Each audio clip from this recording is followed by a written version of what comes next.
자, 여러분 안녕하셨어요? 이번 주는 우리가 이제 공부를 하는 데 있어서 우리 유명한 사군자. 우리가 이제 꽃 중에 하나가 이제 사군자, 국화죠, 국화. 근데 국화는 꽃도 있습니다만 우리가 먹기도 해요. 국화차를 먹기도 하죠. 그래서 국화에 대한 의미.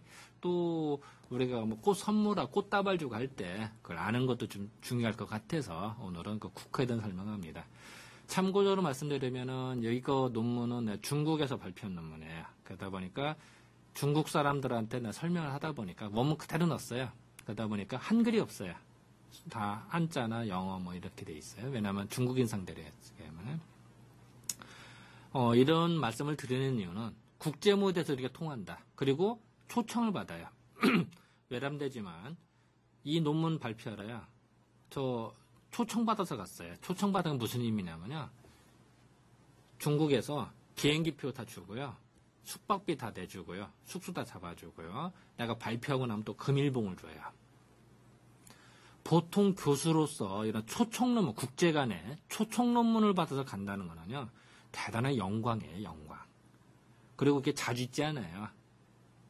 근데, 제가, 어떻게 운이 좋아서 이렇게 좀 여러 번 초청을 받았는데, 그 중에 하나예요. 그래서 의미가 좀 있을 것 같아서 제가 일부러 이걸 좀 넣습니다.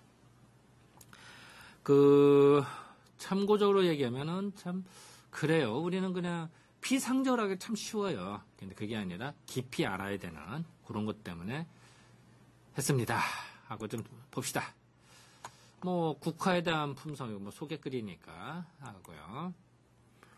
일단 국화에 대한 기록을 내가 좀 뒤져봤어요. 그랬더니 이 산해경이라는 책이 있어요. 산해경. 이 산해경은 지금도 약간 2200년 전, 오래전에 만든 책이에요. 이런 책에 보니까 기초 풀이 있는데 국화가 많더라. 이런 기록이 나. 이런 걸로 봐서, 국화는 옛날부터 있었구나. 뭐, 몇천 년부터 있었구나. 이렇게 하시면 되죠. 그죠? 이게 나머지가 중요한 게 아니라, 이런 기록이 있더라. 그래서 잠깐 설명을 해드렸고요. 이 국화는, 결론부터 말씀드리면, 국화는 음해전기래, 음해전기. 음해전기가 뭉쳐진 것이 국화로 이해를 해요. 왜 갑자기 뜬금없이 음해전기냐? 이 국화는요, 밤새도록 이슬이 내리죠. 이슬이 내린 걸 국화가 다 먹어요. 그래서 국화꽃잎에 이슬이 맺힌 것이 최고의 옛날에 불로장생하는 것 중에 하나였죠. 좋게 얘기했어요. 그래서 달의 전기, 달이 떴다. 특히 국화꽃이 멋있어 언제인지 아세요? 낮에도 멋있습니다만, 밤에 보름달 떴을 때 달의 음기를 받아서 국화꽃을 딱 봤을 때는 아주 멋있어요. 음기를 받기 때문에 그래서 그리고요. 이 초사라는 글이 있어요. 여기 보면은 참 이런 말을 해요. 여기도 추구 가을 국화를 봐서 그걸 보더라. 이런 말이 나와요. 그렇죠. 이것도 유명한 시예요. 많이 하는 겁니다만. 어쨌든 이런 기록들을 봤을 때도 국화가 예전에 참 다양한 의미로 사용했구나. 이렇게 이제 생각이 좀 들어요. 달의 음기를 보는 이유 중에 하나는 옛날에는 이렇게 생각했어요. 아침에는 국화꽃이잖아요. 그래서 그것이 정음지 정이라. 즉 밤밤중에는요. 음의 전기를 쫙 빨아들여서 내 걸로 만드는 게 국화래. 다시 아까 내가 그런 말씀 드렸죠. 국화꽃은요. 밤에 이슬을 받아서 이게 청초해지고 멋있어져요. 그거를 예전에는 달의 음기, 밤의 음기를 받아서 이게 강해진다라고 생각하는 거예요. 이게 참 이해가 될 듯하기도 하고 좀 약간 좀 그렇죠. 근데 예전에 그렇게 생각을 했어요. 그래서 이제 그걸 좀 다시 한번 살펴볼게. 왜 이렇게 봤는지를. 향약집성배라는 책이 있어요, 우리나라에. 조선 초에 나온 책이죠. 참고적으로 말하면은, 우리나라 의학 발달이라고 하는 게, 의박류치나 향약집성반이 나올 때 당시는요, 그 성리학 이념체계로 조선이라는 나라 건국이다. 그 이념체계로 만든. 그러니까 이 당시 의선은요, 송나라 때나 금나라, 원나라 때에 모든 지식이 집결이 돼서 모으는 때야. 그러니까 이때는요, 모으면 모음. 그러니까 의박류치 보면 분량이 엄청나게 많아지죠. 쉽게 말하면 좋은 건 다 모았어요. 우리도 공부할 때 보면 주제가 있으면 논문 쓰든지 공부할 때 다 모으잖아요. 이런 식이에요. 그랬다가 그거를 우리가 사용을 해. 사용하다 보니까 이게 좋단다. 요약을 하게 돼요. 요약. 그래서 조선 중기 때 동의보감이 나오는데 그 당시에는 이미 요약본. 동의보감도 엄청나게 많은 분량이에요. 그런데 향약 집성방이나 의박류체에 비하면요 상당히 요약되어 있는 거예요. 상당히는 아니지. 어쨌든 이제 핵심만 뽑다 그럴까. 어쨌든 그 정리정돈이 잘 돼요. 그리고 그거를 사용하다 보니까 엑기스에 엑기스를 또 뽑아. 그리고 그거를 의학에 적용시킨 것이 사상의학이다. 이렇게 생각하시면 편해요. 그래서 우리나라 의학의 시발점은 좀 표현이 이상하지만 항상 연원을 따질 때 많이 보는 것 중에 향약집성방, 의박류치, 그런 다음에 동의보감, 그런 다음에 사상의학, 이렇게 보는 게 순서예요. 그래서 하는 건데 이 향약집성을 봤더니 감국은 이제 국화에 감국이라는 게 있어요. 종류인데 월지정이다, 달의 정기다 이런 표현을 써요. 여기 보면 지왕이다. 지왕의 꽃은 토의 정기고 백봉령은 하늘의 정기고 뭐 차전자는 우레의 정기고 뭐 이런 말을 해요. 이런 식으로 그 모든 그 정기의 표현할 때 그 국화꽃은 달의 정기다 이런 표현. 달. 참 재밌지 않아요? 그래서 이런 것이 7개를 모아서 뭐 약을 만든다. 신선이 먹는 7개의 정기가 모은 거라고 한 거래요. 이거 보면 안 늘 것 같죠, 그죠? 이런 표현이 나오고요. 그런 표현들이 의박류에서도 똑같이 감국하다, 월지나 달의 정기다 이런 표현. 그래서 아까 음의 정기다, 달의 정기다 이런 얘기했죠. 그래서 사실은 국화꽃은 여자를 상징하기도 하고요. 미녀, 꽃 이런 걸 상징하기도 해요. 이해가 되시겠죠? 그런 개념이고요. 그러다 보니까 음의 정기를 모은 걸 먹다 보니까 이런 또 모든 아까 달이든 해든 뭐 이런 어떤 정기를 모은 것이 아까 칠정산에 7가지 정기를 모은 산은 이제 가루산자에 흩어진 이제 가루약이라는 얘기예요. 그러니까 제 100병 100가지 질병을 다 치료가 가능하고요. 뭐 이게 꼭 100이겠어요. 많은 질병, 모든 질병이라는 얘기. 모든 질병을 다 제거하고 명이목 귀와 눈이 밝아진다는 거예요. 명이목. 눈과 귀가 총명해진다고 그래서 귀 밝을 눈 밝을 명자야. 그래서 사람이 똑똑해진 걸 총명이라고 그래. 잘 듣고 잘 보는 거야. 총명이 별게 아니야. 여러분도요, 눈이 침침하고 귀가 침침하면 그 총명이 아니야. 어리석고 어두워지는 거지. 귀가 밝아지고 눈이 밝아진 게 명예야. 그러니까 명이목이 뭐야? 총명해진다는 얘기지. 귀도 밝아지고 눈이 밝아지다. 그죠? 총명해지고 연년 50살 살고 100살 살고 100살 살고 200살 산대. 그리고 강로. 그래서 노인인데 젊은이 같이 물리친대. 그러니까 늙는 거를 물리친대. 이거는 뭘까요? 회춘한데 회춘. 90 먹은 노인이 30살 그 젊은이 같이 행동하게 된대요. 그래서 이 정도로 이게 좋대. 왜 그럴까? 모든 거에 전기를 모았으니까. 그 중에 국화는 달의 전기를 모았기 때문에 그렇다라고 효능이 써 있어요. 그래서 여기도 마찬가지로 여기는 이제 강로 칠정사라고 했습니다만 칠정에는 7가지 전기를 모은 거고 강로 회춘하는 거래요. 노인을 물리치는 거, 물리칠 각자가 노인을 물리친데 무슨 뜻이야? 회춘하는 약으로 쓴대. 그래서 여기도 국화는 뭐라고 해요? 월지정이다 이런 말이 있어요. 같은 말이죠. 이런 말이 써 있는 이유도 그렇다. 어쨌든 이렇게 좋은 것 중에 하나가 달을 상징하는 것이 국화다. 국화는 언제 멋있다고요? 보름달 뜨고 이래. 이 얘기는 뭐야? 여러분 데이트할 때 어떻게 하겠어요? 수목원에 놀러가도 어떻게 돼? 보름달 떴을 때 저녁 먹고 애인하고 같이 산책을 하면 여자가 뿅 간다는 얘기야. 그리고 무드 좋고 분위기 좋고 더 멋있어진다는 얘기예요. 희한하죠? 또 더 재밌는 얘기 할까요? 남자 여자 사이에는 예전에 이렇게 생각을 했대. 남녀 사이에는 여자는 음기, 남자는 양기를 상징했어요. 그 여자는 특히 음기를 받아야 이렇게 몸이 좋아진다는 생각을 했어요. 그래서 월화미인이란 말이죠. 월화. 달빛 아래 미녀라. 여자는요, 달빛을 받으면 더 멋있어져요. 그래서 조금 약간 못생기고 뭐 점이 있어도 달빛을 보면 멋있어지는 거예요. 그래서 데이트할 때에도 보름달 떴을 때는 멋있는 거예요. 금음달 떴을 때가 아니라. 그런 것도 있고요. 또 하나는 음기를 받아서 그러니까 옛날에 그 부부간에도 그랬어요. 부부간에. 옛날에는 남자는 사랑방, 여자는 안방에 갇혀서 따로따로 생활을 했어요. 독립공간에. 그랬다가 필요할 때만 안방에 가는데 남자가 함부로 안방을 못 가요. 반드시 허락을 받고 가야 돼요. 부인의. 무식하게 그냥 문 연다 이러면 무식하게. 선비사는 말도 안 되는 거야.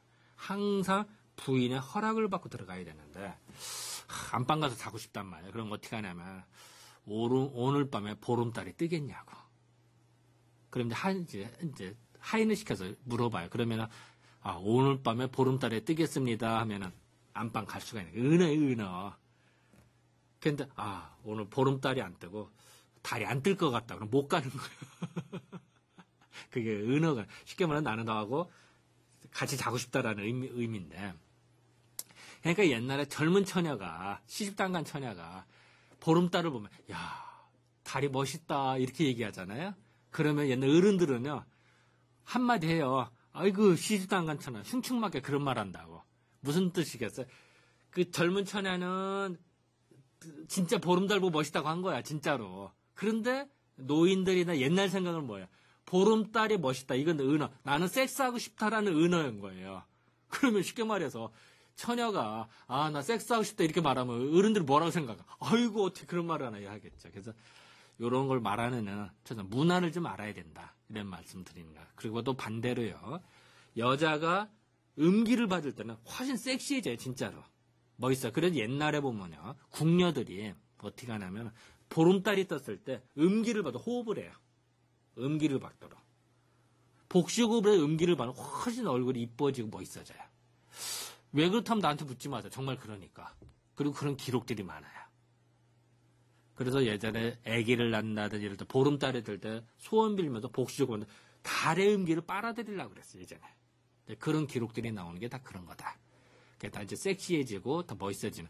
그게 이제 뭐 달의 뭐 운행 주기와 관련이 되는 건지 아니면 어떤 생체 리듬인데 그건 모르겠습니다만 그런 기록들이 많이 나오는 게 다 예전에 이런 사고방식 때문에 그랬어요. 그래서 다시 말하면 여러분들 데이트를 하고 싶다. 반대로 내가 남자야.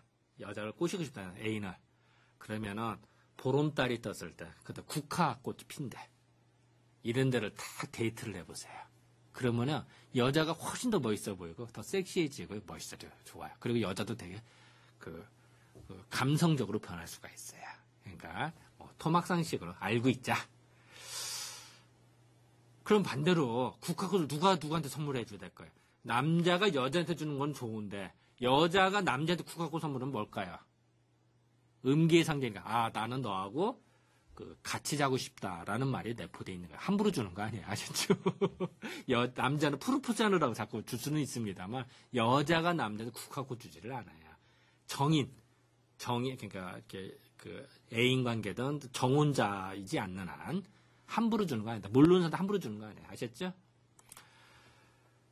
그리고 또한 국화는요. 이런 음기를 상징하기도 하는 또 반대의 개념을요. 군자나 선비를 상징하기도 해요. 그래서 사군자 중에 하나가 돼요. 왜냐하면 고결하고 깨끗하고. 그래서 옛날 신선들은 뭘 먹느냐. 국화꽃에 이슬이 맺힌 거를 이슬만 모아서 신선이 먹었대요. 그렇죠. 모으기도 힘들겠네요. 근데 어쨌든 그렇게 고결하고 깨끗한 이런 의미가 좀 있어요.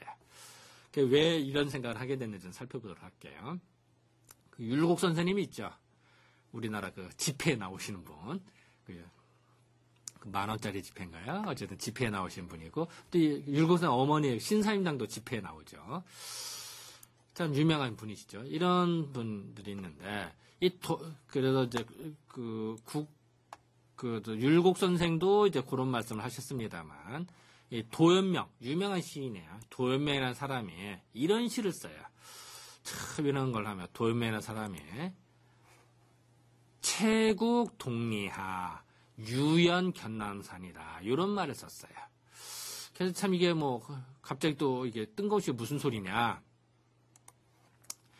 채국, 국화를 채취한 다음에 국화꽃을 따요. 국화를 따는데, 리가 울타리 있잖아요. 동쪽에 있는 울타리 밑에서 국화꽃을 따는구나. 유연은 그렇게 쭉 쳐다보고, 유연하게 견남산이라, 남산을 쳐다보는 거예요. 이게 유명한 시예요. 국화다. 그럼 이거 많이 나와요. 다시 할게요. 이건 유명한 시가 여러분들 사군자전이다. 국화꽃 전시회라든지 뭐 이런 거 나오면 이거 많이 나오는 시가 아셔야 돼요. 그래야 데이트할 때 유식하다 그러는겨. 다시요. 채국 동리야 유연 견남산이라. 동쪽 울타리 밑에서 국화를 캐는데 국화를 캐면서 유연하게 극하게 남산을 쳐다보는구나 라는 도연명이다. 얼마나 목가적이고 멋있는 시예요. 근데 이거를 목가적이다, 전원시다라고 볼 수도 있고요. 또 하나는 선비가 이거를 캐면서 지조와 절개를 지킨다. 이런 표현도 돼요. 여러 가지 의미가 내포돼. 뭐 해석하는 사람 자유니까 어쨌든 여러모로 표현되어 있는데요. 실질적으로 이렇게 그 동양화를 보면요. 이런 말이 아까 그랬죠. 채국 동리하 써있죠? 그 다음에 유연 견남산이라 여기 써있죠. 요런 표현들이 많이 써있죠. 여러분도 한번 동양화 볼 때 한번 잘 보세요. 딱 애인 데리고 가서 보다가 이거 한번 딱 번역해봐. 점수 따는 거야. 그래서 이런 거를 상식으로 좀 해야. 자, 저는요 공부하다 보면요 뭐 단순하게 뭐 한의학 이 생각 안 해요. 모든 게 다 필요하다 생각해요. 세상 사람 인간 떠난 학문이 있나? 다 인간하고 관계된 거지. 다 필요하다고 봐요 저는. 그래서 제자들도요. 내 제자들도 그래요. 뭐 한의학 제자도 있어. 한의학 공만. 근데 때로는 뭐 무술하는 제자도 있고 영문학 하는 제자도 있고 국문학 뭐 하는 요리하는 제자 뭐 별의별 제자가 많아요. 그 사람들은 미술하는 제자, 음악하는 제자도 있어요. 이런 거 하는 이유는 얘가 통틀어서 자꾸 바보로 해야 되기 때문에. 그래서 그래요. 자, 요런 동양화 볼 때도 요런 채국 동리야 유연 견남산이라 요런 거에 나오는 거를 좀 유심히 좀 보자. 아셨죠? 그러고선 또 중국에 가면 이런 거 해요. 동리국원이라 이런 말이 나와요. 동쪽에 있는 울타리에 있는 국화밭이다. 국화원이 이제 그 정원원자니까. 이게 무슨 뜻이냐? 뜻을 모르면 이해가 안 돼. 아까 도연명시에서 이게 추출을 한 거죠. 이게 사실은. 아까 동쪽에 있는 울타리 밑에서 국화를 캔다고 그랬잖아. 채국 동리야. 거기서 즉 도연명의 시를 이해하면 이게 금방 이해가 되는 거야. 동리국원이라는 단어가 금방 이해가 되는 거야. 여기가 국화꽃이 많구나. 이해가 금방 되시겠죠. 도연명시에서 추출했구나. 중국에 있는 마을 이름이에요. 이런 것도 금방 알 수가 있고요. 또 이런 어떤 그 동양화 뭐 이런 말이 다 써 있어요. 이게 다 같은 얘기예요. 이런 말들을 우리는 유명한 시를 알 수 있다. 그래서 이 주돈이라는 사람이 볼 때는요. 특히 도연명, 아까 도연명 말씀하신 진나라의 그 도연명이라는 사람이 홀로 국화를 이렇게 사랑했대요. 그래서 주돈이라는 사람도 그걸 또 칭찬을 해요. 그래서 또 물론 주돈이는 애연설, 연꽃에 대해서도 또 이렇게 자랑하는 말 많이 해요. 그래서 또 연꽃도 참 대단하거든요. 연꽃도 이제 불교의 꽃으로 많이 쓰죠. 그래서 연꽃은 특히 이제 시궁창에서도 자라요. 그죠? 시궁창에서 자라기 때문에 도도하게 탁한 물에서도 이렇게 맑게 만드는. 그래서 이제 그네들 청초하게 하니까 그런 의미도 있고 또 연꽃 같은 경우는요. 이 생명력이 왕성해 생명력이. 그러다 보니까 보통 씨앗은요. 5년 10년 지나면 싹이 안 터요. 그래서 연꽃 씨앗은요. 100년, 200년, 500년 전도 싹이 트고 700, 2000년 전이 흘러도 싹이 터요. 대단하지 않아요? 그래서 생명력이 이어진다. 그래서 연근이라는 게 풀초변에 이을자 쓴 거예요. 생명력이 이어진다 이런 말. 생명력이 이어져? 그래 그러면은 그 불임 환자한테 써볼까? 생명력이 안 이어지니까 치료가 되더라. 그래서 불임 환자에 쓰는 거예요. 여자들 생리불순이거나 남자 조루 증상이나 음이 증상에 연을 쓰는 거예요. 저희들이. 이해가 되시겠어요? 그래서 연도 사실은 뭐 얘기하면 끝이 없지만 뭐 시간상 그냥 뭐 간단히 하지만 어쨌든 그 주돈이라는 사람은 연꽃을 그렇게 칭찬하는 말을 많이 썼고요. 도연명은 국화에 도연명 내거로 국화 애국 국화에 대한 설명을 많이 했다. 그거를 토막상식으로 좀 알고 지내자 이런 말씀을 좀 드렸고요. 또한 국화를요. 중양 11국이라는 말이 나와요. 참 이게 무슨 뜻이냐. 원래 구구절이라고 들어봤어요. 구글. 그 중국에서는 구라는 숫자를 정말 대단한 생각했나 봐요. 왜냐하면 숫자가 1, 2, 3, 4, 5, 6, 7, 8, 9 할 때 홀수죠. 1, 3, 5, 7, 9는. 그죠? 2, 4, 6은 짝수예요. 근데 1부터 5까지 이게 생수라고 생수. 생겨난 수래요. 생수. 그리고요. 6부터 9까지 성수래요. 그러니까 뭐 동양에서 하는 주역에서 하는 얘기입니다만 양수의 극치가 9예요. 그래서 이게 태양수라고 그래요. 태양. 양이 컸대요. 엄청나게 큰 수. 태양수라고 그래요. 그래서 9를 한다. 9월 9일은 양이 극치가 되겠죠. 그래서 그 구구절을 중시해요. 그럴 때 중양절 양이 극치가 되니까 양이 9는 양에 속하고 태양에 속하니까 9월 9일은 양이 두 개가 돼서 중양이 되는 거야.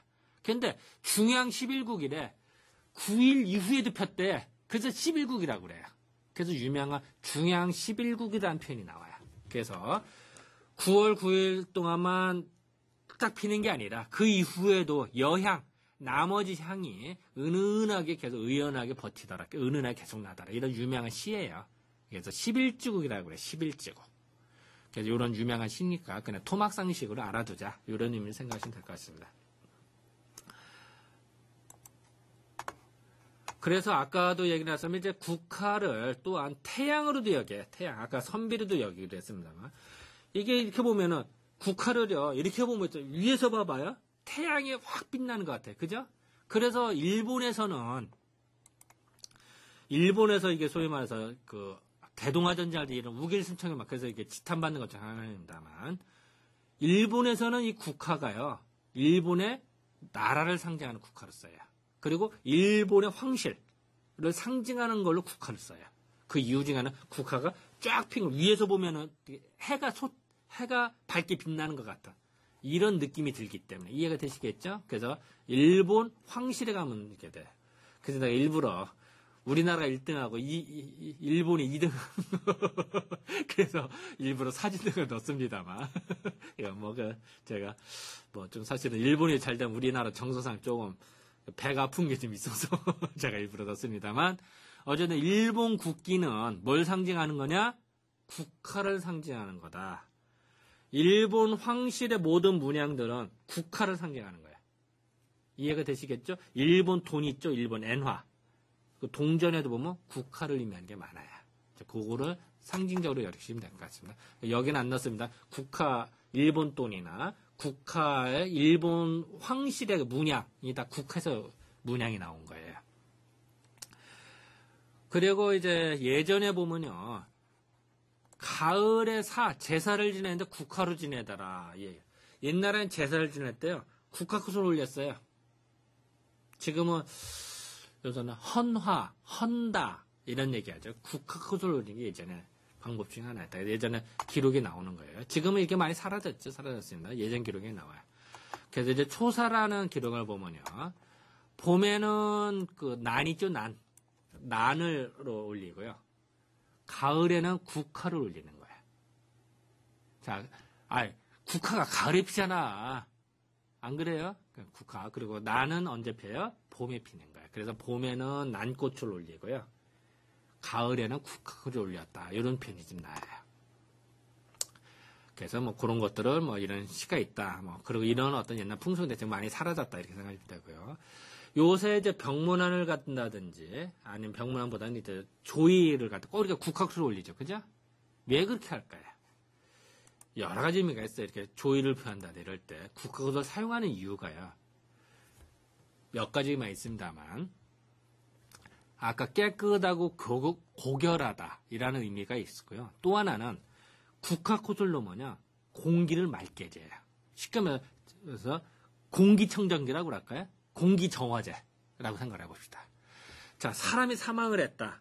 지금은 사실은 뭐 다 사람 시신을 냉장고에 이렇게 다른 데다 보관을 하고 여기는 재단만 있는 거죠. 근데 옛날에는요, 재단 바로 뒤에 관을 놔요. 옛날에는. 쉽게 말하면 관이 있고 관 앞에 병풍이나 이걸 놓고 그 앞에 재단을 차려요. 그러면은 사람이 사망을 하면은 사람의 시체 냄새라고 그러죠. 시치가 나기 시작해요. 그리고 그 사람이 노인이 돼서 자연사인 경우는 괜찮습니다만, 질병으로 인한 병도 있단 말이에요. 그죠? 그러면은 이게 전염병인지도 몰라. 그러면 공기가 탁해지고 전염이 될 수가 있어요. 그죠? 그럼 거기 문성 왔던 사람이 다 병 걸리면 안 되잖아요. 그거를 막아야 돼. 그럼 어떻게 할까요? 국화꽃을 이용하는 거예요. 그러면요, 그 나쁜 냄새를요, 국화꽃이 제어를 해요. 막아줘요. 쉽게 말하면 공기청정기 역할을 하는 거야, 이게. 그래서 장례식 때 국화꽃을 쓰는 거예요. 고결하고 깨끗하다 이라는 의미도 있습니다만, 사실 그 이면에는 공기청정기, 즉, 전염되지 말자.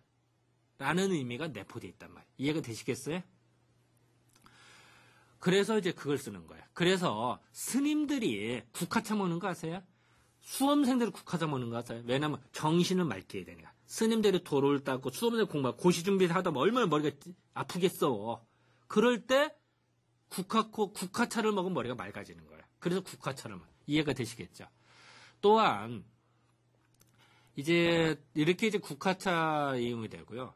그 공기를 맑게 해서 이제 사용하는 아까도 얘기했잖아요. 이런 식의 의미를 우리는 잊지 말아야겠다. 그래서 사용한다는 거예요. 그리고 이제 중국에서는 아까 내가 중양절 얘기했죠. 중양절 9월 9일을 말해요. 그래서 이 나라는 국화를 감상하는 날이다. 그래서 상국이라고 그래요. 상국일. 그래서 중국에서 이제 일부러 중국에서 나오는 게서 구구 중양절. 그래서 이렇게 해서 뭐 포스터다. 일단 반드시 국화를 그래요. 다시 말할게요. 중국에서 9월 9일은 9를 양으로 봤기 때문에 양이 두 번 겹쳤잖아요. 그래서 중은 무걸중자 아니라 거듭중자야. 거듭됐다. 양이 두 번 있다. 이런 말이야. 그래서 중양절은 9월 9일이야. 그날은 반드시 국화의 정기를 보고 국화꽃을 감상하는 날이기 때문에 그 국화를 반드시 구구절에는 국화를 그래요. 이렇게. 그러니까 여러분들 혹시 중국에 가면 이걸 삼구절 아시죠? 근데 이렇게 된 또 이유가 좀 있어요. 옛날에 이제 어떤 사람이 있었는데 이 사람이 이제 스승님 밑에서 공부를 하고 있었는데 스승이 점을 쳤대요.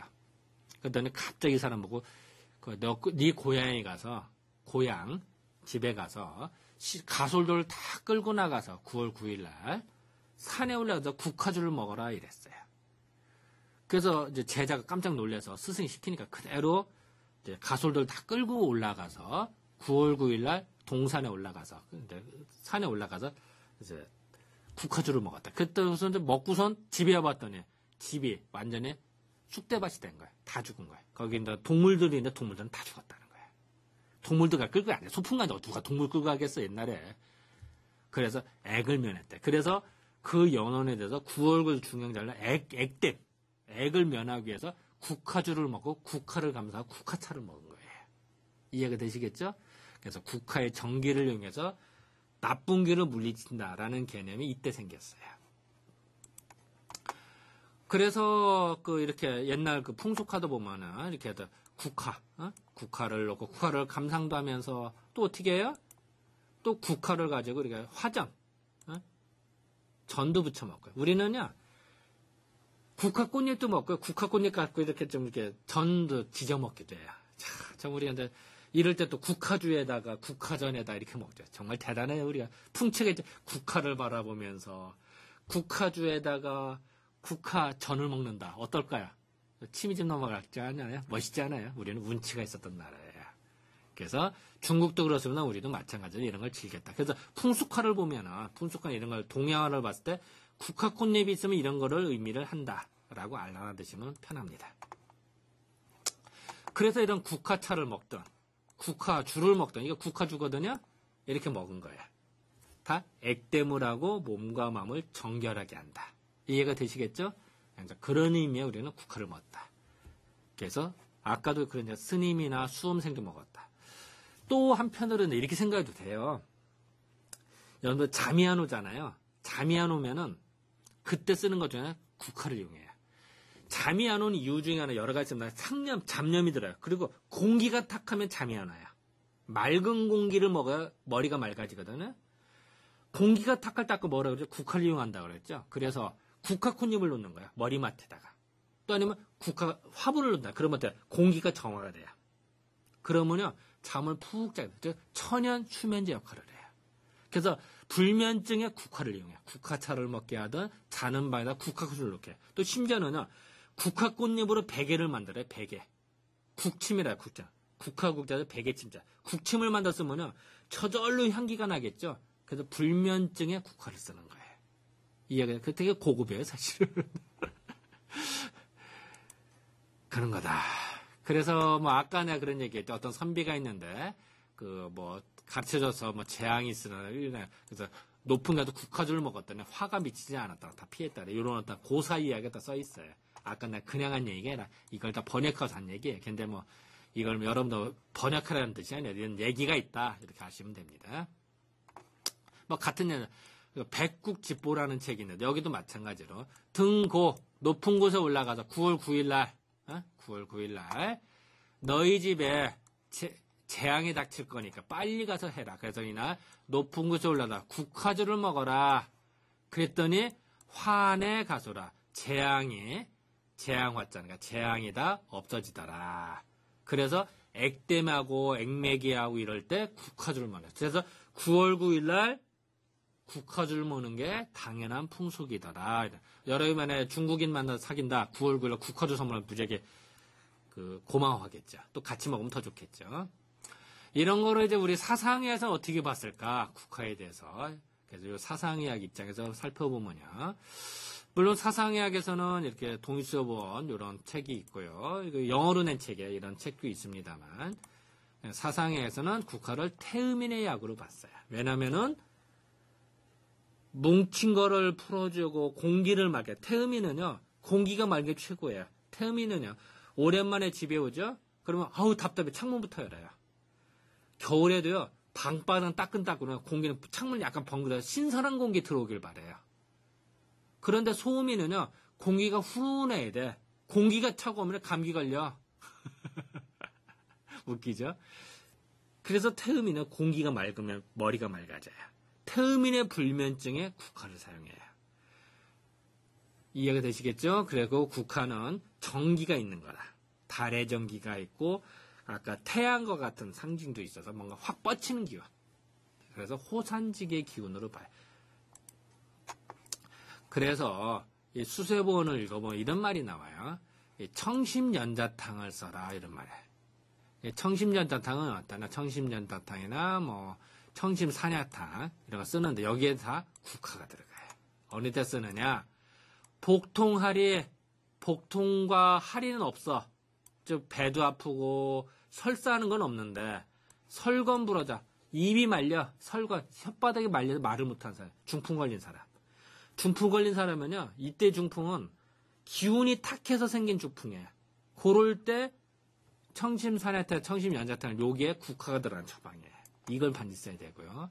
또 태음인 중에 유몽설병 밤에 자는데 꿈속에서 섹스해서 정액이 흘러나오는 병이에요. 좋지 않아요. 젊었을 때 사춘기도 나오는 건 좋지만 계속 끌어다니면 안 좋은 거예요. 그래서 그 병이 허로 맨날 지치고 힘든 사람. 그래서 생각이 그치지가 않아요. 이런 사람들한테 청심연자 타왔었는데 이럴 때는 반드시 국화가 들어간 처방이다. 그래서 국화가 들어갔죠. 요 청심산야탕에도 국화가 들어간 걸 보여주고 있어요. 또 뭐 청심연자도 국화가 반드시 들어가 있죠. 요런 처방을 써도 국화가 들어간 이유는 머리를 맑게 하고 뭉친 거를 풀어주기 위해서 국화를 쓴다. 이해가 되시겠죠? 근데 또 우리가 볼 땐 이런 생각도 들어요. 이 절에서 스님들이 연차나 국화절 잘 들, 왜 그럴까? 머리를 맑게 하는 것도 있습니다만, 또 하나는요, 이 통계적으로 보면요, 스님들 중에 상당수가 태음이들이 많으세요. 희한하게도. 물론 그 스님들 생활 자체가 그런 건지, 아는 스타일도 그건 내가 언급할 바는 압니다만, 이 사람 통계적으로 더 많아요. 또 실제 우리가 봐도 태음인 스타일이 맞아요. 이 스님들 생활이. 그러니까 다 태음인은 아닙니다만 상대적으로 많은 거야. 그러니까 스님들 문화가 태음인 문화인 거야. 그러니까 당연히 연차나 국화차가 발달이 되는 거예요. 왜냐면 그걸 뭐 기운이 나고 머리가 좋아지니까. 그런데 소음인이 그것조차 똑같이 뭐다? 설사 쫙쫙하게 돼요. 배도 아프고요. 소화도 안 돼요. 이해되시겠죠? 그러니까 국화차는 언제 누가 뚱뚱하고 태음인에다가 뚱뚱하고 약간 열도 나고 요런 사람이 국화차 먹으면 되게 좋아져요. 아셨죠? 그리고 국화의 효능을 보면은 불로장생한데 불로장수 늙지 않고 오래 산대요. 하하. 그래서 아까 신선이 먹는다 그랬죠. 신선은요 국화의 그 전기 그것도 이슬이 맺힌 걸 먹은 걸 먹는데 사실은 그거 힘들죠. 어쨌든 이제 상징적인 의미지. 그래서 보면은 예전 요런 말이에요. 왕자교라는 사람은 백발인데 하도 먹었더니 다시 변색이 돼서요. 흑발로 변하더래요. 증년, 더 오래 산대. 이런 처방이 뭐냐? 감국이 들어가야 돼요. 국화가 들어가야 된대요. 참 웃기지 않아요? 요게 반드시 들어야 된다. 이런 말들이 나와요. 오경이라고, 금정이라고 뭐 여러 가지 이명들이 나와요. 이걸 많이 먹었더니 어떻게 하냐? 경신, 몸이 가벼워지고 윤택해지고, 또 1년 동안 먹었더니 백발이 흑발로 변하더랴. 또 2년 먹었더니 노인이 돼서 이빨이 없어졌는데 다시 치아가 나더래요. 자, 이런 뻥이 심해요. 3년 동안 먹었더니 글쎄 80세 노인이 어떻게 돼요? 꼭 어린애 같아진대요. 이 정도로 신유하대요. 이야, 참 대단하지 않아요? 물론 이건 뭐 좀 약간 과장된 겁니다만 이렇게 대단하다 이렇게 생각하시면 편합니다. 또 괜히 또 이거 시비 걸지 마시고 고소가 이렇다는 얘기예요. 뭐 괜히 또 나한테 뭐라고 하지 말자. 그래서 이제 폐문제 광군문에 뭐라고 써있냐면 신선들의 이야기 강풍자는 사람이 뭐 어떻게 했냐면요. 감국을 계속 먹었대요. 계속 먹었대 그때 득선 신선이 되더래요. 득도를 냈대요. 참 대단해요. 그래서 또 강풍자나무 이런 표현들이 이제 나온다. 참 대단해요. 그래서 이제 우리가 육심 환갑잔치 할 때 국화꽃을 드려요. 왜 그럴까요? 장수하라는 의미. 아까 국화꽃은 사군자 중에 하나라고 했죠. 사군자의 의미, 절개, 선비, 음정, 달의 정기 이런 의미도 있고 태양과 같은 의미도 있고요. 또 하나는 장수의 개념이 있어요. 그래서 부모님한테 드릴 때는 국화꽃을 드리는 거예요. 그래서 오래오래 사시라고. 또 국화꽃을 향기를 맡아서 정신을 맑게 총명하게 만들고 또한 공기를 맑게 이해가 되시겠죠? 잠도 푹 주무시게 이런 의미의 국화꽃을 드리는 거예요. 전달되죠? 뭐 토막상 시기니까 뭐 알고 지내자 이렇게 생각하시면 돼요. 또한 국화꽃은요 명목 눈을 밝게 한대요. 눈이 침침한 눈이 아주 밝아져서 좋아진대요. 그러니까 이제 그걸 좀 찾아볼까요? 왜냐면 공기가 맑은 것 같은 생각이 돼요. 그래서 옛날에 어떻게 했어요? 작침 베개를 만들어서 쓴대요. 아까 국침이라 잠 안 올 때 국화꽃잎으로 베개한다고 그랬죠. 아니면 국화꽃잎을 머리맡에 놓든지. 근데 베개를 하면은 밤에 자면서 은근하게 머리를 맑게 하는 거 어떻게 했어요? 눈이 밝아진대요. 사람이 총명해진대요. 예, 국화꽃잎도 그렇고요. 국화잎도 그렇대. 국화잎도. 그거를 날로 먹거나 익혀 먹거나 쪄서 먹거나 다 가능하대요. 옛날에 그렇게 했대요. 그래서 아까 국화꽃잎을 갖고 베개 만든다 그랬죠. 그래서 이런 국화꽃잎을 가지고 어떻게 해요? 베개를 만들고 또 베개에다가 무늬도 국화꽃잎을 넣어요. 왜 그럴까요? 아까 뭐라 그래? 장수의 의미가 있다. 그리고 머리를 나이가 들어도요. 연세가 드셨을 때 총명, 머리가 맑고 귀도 밝고 눈도 밝고 정신이 온전한 상태로 늙어야지. 나이가 드셔야지. 나이가 든 치매가 왔다. 아, 여러 사람 고생이야. 그래서 우리가 흔한 말로요. 나이 들었을 때요. 몇 가지 소원이 있어요. 치매 안 걸리고 중풍 안 걸리고 그냥 2, 3일 아프다가 잠자듯이 가잖아요. 그럼 복 받았다 그래요. 그 마음대로 되지도 못하지. 그러면 그 복 받아 박수 받을 일이에요. 근데 여기 치매 안 걸리고 중풍 안 걸려요. 왜 그럴까요? 치매 걸리죠? 주변 사람 여러 사람 고생이야. 아마 여러분 뭐 드라마나 여러 뭐 많이 볼 거야. 그거 되게 중요한 거야. 또 중풍 죽지도 못하고 살지도 못하고 거기가 꽤나 고생하는 거예요. 그거 참 안 될 얘기죠. 그래서 치매 안 걸리고 중풍 안 걸리고 건강하게 오래 사셔야 돼. 이해가 되시게. 건강하게 오래 사는 게 뭐냐? 그게 상징하는 게 국화라는 얘기야. 왜 그래요? 국화는 장수를 의미하고요. 또 하나는 머리를 맑게 한단 말이야. 치매를 한 거예요. 지금 치매 예방약이란 말이야. 치매. 이해되시겠죠? 그래서 그거를 상징하자 베개에도 국화 문양을 넣는단 말이야. 국화의 기운을 넣기 위해서. 베개 속도 물론 국화를 넣습니다만 문양도 국화를 넣는단 말이에요. 그럼 국화의 기운이 전달되지 않을까 이런 생각. 그러니까 여러분 집에서 베개 한번 보세요. 그러니까 국화 이런 문양이 많을 거예요. 아셨죠? 술을 놔도 국화 술을 넣는 거예요. 그래서 우리가 알고 하자. 또 부모님이 환갑잔치다, 칠순잔치다면 뭐 드려야 돼요? 국화꽃을 드리는 거야. 아셨죠? 상가집 갈 때 뭘 가져갔네요? 국화꽃을 가도 왜냐면 그때는 공기를 맑게 해서 전염이 안 되니까. 그리고 많은 사람이 모이잖아. 공기가 탁할까요? 맑을까요? 당연히 탁하죠. 거기다 향불도 피우지 뭐하지 공기가 되게 탁해. 그죠? 그거를 자연 정화기 역할을 뭐가 한다고요? 국화꽃이 한다. 전달되죠? 그래서 국화베개를 만들면 눈도 밝아지고 잠도 잘 오고 누구한테 해당된다고요? 태음인한테 해당된다라. 이런 말을 드리는 겁니다. 그래서 이제 결론적으로 말씀드리면 어떻게 될까요? 이 사군자, 아까 국화가 사군자 중에 하나라고 그랬죠. 그래서 국화꽃은요, 군자의 삶, 군자나 선비를 상징해요. 아까 절개가 있다고 그랬죠. 국화꽃은 참 고고해요. 근데 하나는요, 이러면 국화꽃을 좋아하는 사람은 약간 외로워요. 표현 이상하죠? 국화꽃은 고고하게 펴요. 반대로 거꾸로 말하면요, 세속잡사에 휘둘리지 않다는 얘기예요. 그러다 보니까 국화꽃을 좋아하는 사람이 약간 좀 외롭고 고결하게 하는 사람이 많아요. 그게 좋다 나쁘다는 뜻이 아니라 어쨌든 선비를 상징한다. 고결하니까 이런 의미가 있고요. 또 하나는 국화는 아까 뭐라고 그랬죠? 발산한다. 공기를 맑게 한다 그랬어요. 공기를 막을 정신을 막을. 그래서 아까 청심연자나 이렇게 사용한다 그랬죠. 이제 그런 데 사용을 하는 거고요. 또 태음이라는 뜻 썼고요. 불로장생. 아까 말씀드렸죠. 불로장생. 오래 태어난다. 그래서 베개라는 이불에도 국화 문양 낸다든지 이런 것도 한다. 만약에 여러분이 누구 선물을 하더라도 국화꽃을 사는 건 의미를 알자. 전달되죠. 그런데 삐쩍 마른 사람이 국화꽃이 좋을까요? 국화차 먹으니까 좋을까요? 아니죠. 삐쩍 마른 사람들은 몸이 뚱뚱하고 큰 사람 좋습니다만 마르든지 이러다 국화차는 별로예요. 그리고 소음인한테 좋을까요? 그렇지 않아요. 소음인한테 오히려 설사할 수가 있어요. 그러니까 어쩌다 먹는 건 좋습니다만 자주 먹는다든지 계속 먹는 건 안 좋다. 전달되죠? 그러니까 그런 의미로 우리는 받아줬으면 좋을 것 같습니다.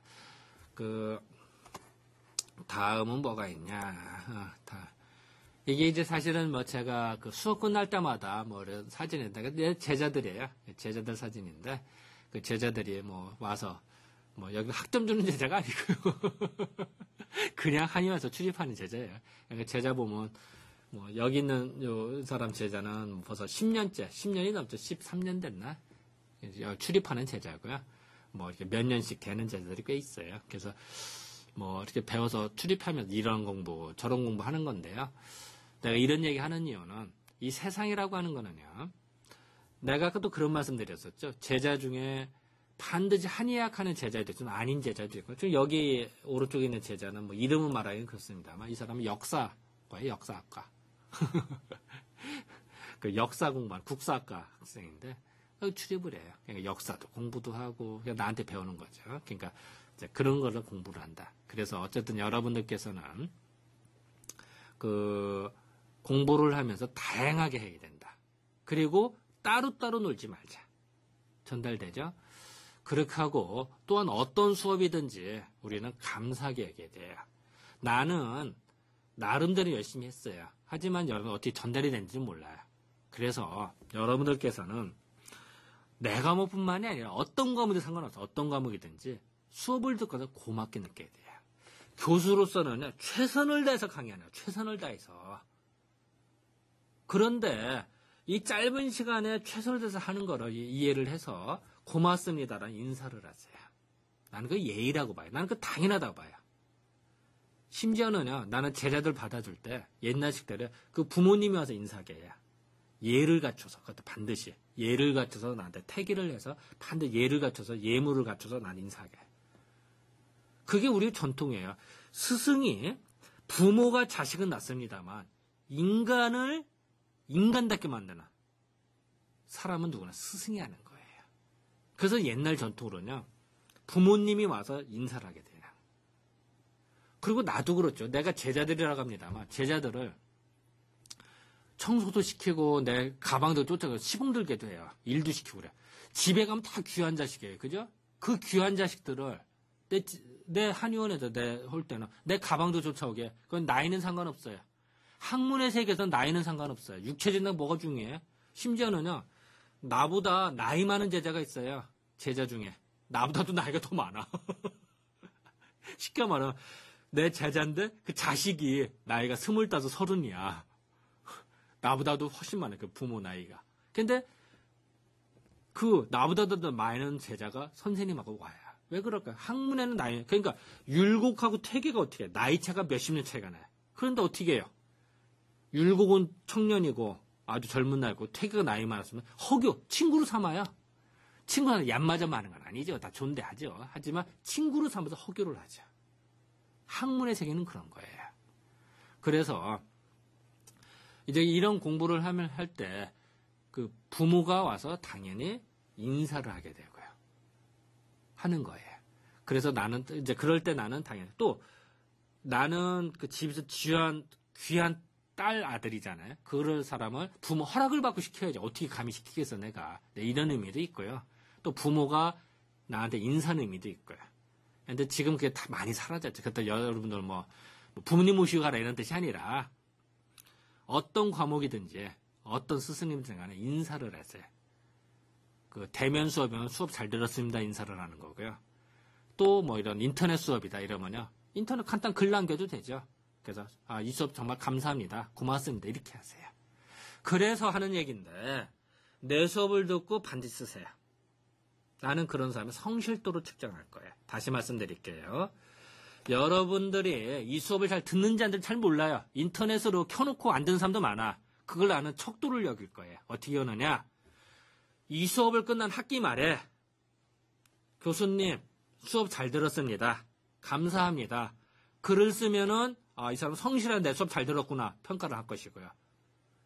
내 이 말을 들어서 하는지도 모르고 아니면 그냥 감각적으로 이 수업을 까먹었지만 그냥 감사. 그럼 예의가 있는 거고요. 그런 성실도로 별도 점수를 줄 거예요. 다시 말씀드릴게요. 여러분들 감사합니다. 인사를 하세요. 나는 기본 예의라고 그래. 나한테 찾아와서 인사 거기까지 바라지도 않아. 그 필요 없고요. 그냥 간단한 글 아셨죠? 뭐 글 게시판 되는 데 있잖아요. 하세요. 내 과목보다 모든 과목이 그래야 된다고 난 믿어요. 그리고 행여라도 교수한테 내가 건방 떨지 마세요. 요새는 너무 예의가 없어서 건방 떨. 어느 건방이냐? 교수는 최선의 학점을 주는데 건방 떨게 저 몇 점만 올려주세요 이렇게 노력도 안 하고 나는 그런 경우는 FM대로 채점해서 오히려 점수가 내려가요. 쉽게 말하면은 학생이 그 70점 나왔어.